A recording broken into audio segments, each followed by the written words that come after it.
পিতা পুত্র পবিত্র আত্মার নামে আমেন। পরীক্ষার মধ্যে বিশ্বাসের দৃঢ়তা। আজকের পাঠগুলি আমাদের মনে করিয়ে দেয় যে ঈশ্বরের পথে চলা অনেক সময় নির্যাতন ও কষ্টের দিকে নিয়ে যায়। ধার্মিকেরা পরীক্ষিত হন এবং যিশু নিজেও শত্রুদের সম্মুখীন হয়েছিলেন, যারা তাকে হত্যা করতে চেয়েছিল। যিশুর মতো আমরাও কখনো কখনো ভিড়ের মধ্যে একাকী অনুভব করতে পারি, কিন্তু ঈশ্বর যদি আমাদের সঙ্গে থাকেন তবে আমরা যে কোনো একাকিত্বকে জয় করতে পারি। আমাদের মূল্যবোধ, কষ্ট, পরীক্ষা এবং একাকিত্বের আগুন শুদ্ধ হয়। আমাদের মূল্যবোধ, কষ্ট, পরীক্ষা এবং একাকিত্বের আগুনে শুদ্ধ হয়। প্রার্থনা করি আমরা যেন এই পরীক্ষার আগুন থেকে পরিশুদ্ধ ও শক্তিশালী হয়ে বেরিয়ে আসি এবং আমাদের মূল্যবোধ যেন সোনার মতো উজ্জ্বল হয়ে ওঠে।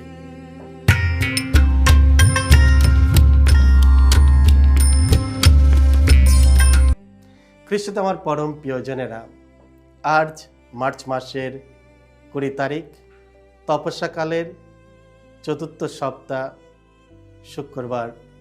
আর আজকের ডেলি মান্না ঈশ্বরের বাণী প্রতিদিন নেওয়া হয়েছে সাধু যোহন রচিত মঙ্গল সমাচার থেকে 7 অধ্যায় 1 থেকে 2, 10 এবং 25 থেকে 30 পদ। এসো আমরা ভক্তিভাবে আজকের এই বাণীটি শুনি। এক সময়ে যিশু গ্যালিলিয়া প্রদেশের মধ্যেই নানা স্থানে ঘোরাফেরা করতে লাগলেন। ইহুদি ধর্ম নেতারা তখন তাকে হত্যা করার সুযোগ খুঁজছিলেন, তাই তিনি জুদিয়ার মধ্যে ঘোরাফেরা করতে চাইছিলেন না।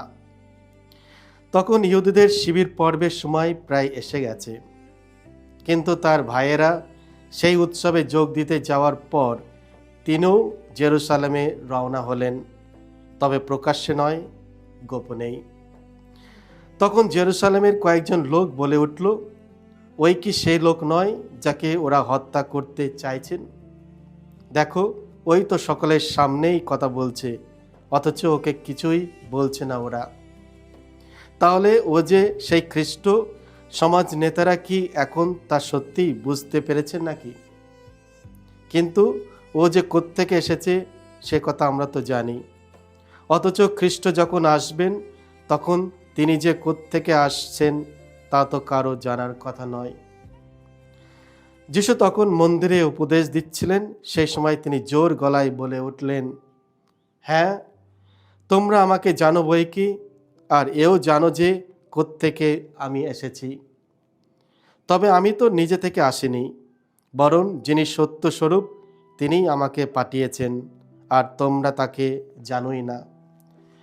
আমি কিন্তু তাকে জানি, কারণ তার কাছ থেকেই এসেছি আমি, আর তিনিই আমাকে পাঠিয়েছেন। তখন সেই কয়েকজন লোক যিশুকে ধরবার জন্যে এগিয়ে এলো, কিন্তু কেউ তার গায়ে হাত দিতে পারল না। তার সেই সময়টি যে তখনও আসেনি। এই হলো প্রভু যিশুর মঙ্গল সমাচার। প্রভু যিশু তোমার মহিমা প্রচারিত হোক। তুমি হত্যা করো না। খ্রিস্টে আমার পরম প্রিয়জনেরা, আজকের প্রথম পাঠ প্রজ্ঞা পুস্তক থেকে নেওয়া হয়েছে, যেখানে আমরা শুনি যে দুষ্ট লোকেরা ধার্মিকদের বিরুদ্ধে ষড়যন্ত্র করছে। দুষ্টরা নিজেদের কামনা ও ঈর্ষার অন্ধ হয়ে যায়, তাই তারা ধার্মিকতার আলো সহ্য করতে পারে না, যা তাদের অন্ধকারের প্রকাশ করে। তাই তারা ধার্মিকদের পতন ঘটাতে চায়, সেই আলো নিভিয়ে দিতে চায় যা তাদের পাপকে প্রকাশ করে। আজকের পবিত্র মঙ্গল সমাচারেও আমরা দেখি ইহুদিরা যিশুকে হত্যা করতে চাইছিল। যিশু ধার্মিক ছিলেন, তিনি ভালো কাজ করতেন এবং মন্দকে নিন্দা করতেন। ইহুদিরা এটি সহ্য করতে পারছিল না, তাই তারা তাকে সরিয়ে দিতে এবং হত্যা করতে চেয়েছিল। যিশুকে হত্যা করা ছিল তাদের মন্দ উদ্দেশ্য, কিন্তু এর বিপরীতে যিশুর উদ্দেশ্য ছিল জীবন দান করা, মন্দ কিছু করা নয়। তিনি সবসময় মানুষের ভালো কিছু করেছেন, মানুষের জীবন দান দিয়েছে, মানুষকে নতুন জীবন দিয়েছে। তাই তিনি বলেছিলেন, আমি এসেছি যাতে তারা জীবন পায় এবং পরিপূর্ণভাবেই যেন পায়। এখানে আমরা একটি স্পষ্ট বিপরীত জিনিস দেখি। ইহুদিরা যিশুকে হত্যা করতে চেয়েছিলেন কারণ তিনি ঈশ্বরের পুত্র, যা তারা বিশ্বাস করতে পারেনি।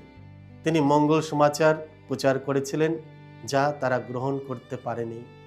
তিনি অন্যদের উপকার করেছিলেন, যা তারা বুঝতে পারেনি। তিনি পাপীদের ভালোবাসতেন, কিন্তু তারা তাকে কর আদায়কারীদের বন্ধু বলতো।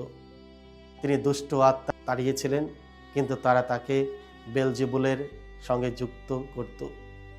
তিনি ঈশ্বরের পুত্র ছিলেন, কিন্তু তারা তাকে একজন কাঠমিস্ত্রির ছেলে বলে মনে করত। খ্রিস্টে আমার পরম প্রিয়জনেরা, যাদের আমরা পছন্দ করি না তাদের নিয়ে আমরা সবসময় সমস্যা খুঁজে পাই এবং তাদের দোষ খুঁজে বের করি, যদিও অনেক সময় সত্য ভিন্ন হতে পারে। আমরা হয়তো কাউকে হত্যা করার ইচ্ছা রাখি না, কিন্তু আমাদের রাগ, কটুকথা, খারাপ চিন্তা এবং বিশেষ করে অন্যদের সম্পর্কে খারাপ ধারণা, খারাপ কথা বলে আমরা একই কাজ করি, যা চরিত্র হত্যা বা কারো সুনাম নষ্ট করা নামে পরিচিত। এগুলো হত্যার মতোই বিপজ্জনক। আসুন আমরা এগুলো এড়িয়ে চলি। পঞ্চম আদেশ বলা হয়েছে, তুমি হত্যা করো না। তবু তারা ঈশ্বরের এই আদেশ অমান্য করতে চেয়েছিল। একজন মানুষকে হত্যা করা মহাপাপ। তাহলে যিশুকে হত্যা করা কত বড় পাপ, যিনি শুধু মানুষই নয়, ঈশ্বরও। তারা এটি বুঝতে পারেনি। প্রকৃতপক্ষে গুড ফ্রাইডে তারা যিশুকে হত্যা করতে সক্ষম হয়েছিল, কিন্তু তারা সত্য, মঙ্গল এবং ভালোবাসাকে হত্যা করতে পারেনি, কারণ সত্য সর্বদাই বিজয়ী হয়, মঙ্গল সর্বদা প্রাধান্য পায় এবং ভালোবাসা সর্বদা জয়ী হয়। খ্রিস্ট আমার পরম প্রিয়জনেরা, প্রভু যিশু যিনি মৃত্যুকে জয় করেছেন, যিনি মানুষকে ভালোবেসেছেন, যিনি মানুষের প্রতি দয়ালু করুণা দেখিয়েছেন, সেই যিশু কোনোদিন মারা যান না। সেই যিশু আজও আমাদের মধ্যে জীবিত রয়েছে। তাই এসো আমরা এই তপস্যাকালে আমরা সেই জীবিত প্রভু যিশুর কাছে যাই, যিনি আমাদের প্রত্যেকের জন্য অপেক্ষা করছে। এসো আমরা তার প্রতি বিশ্বাস বাড়াই, বিশ্বাস রাখি যে তিনি আমাদের সঙ্গে রয়েছেন। সকলকে জয় যিশু। ঈশ্বর আপনাদের সকলকে আশীর্বাদ করুন।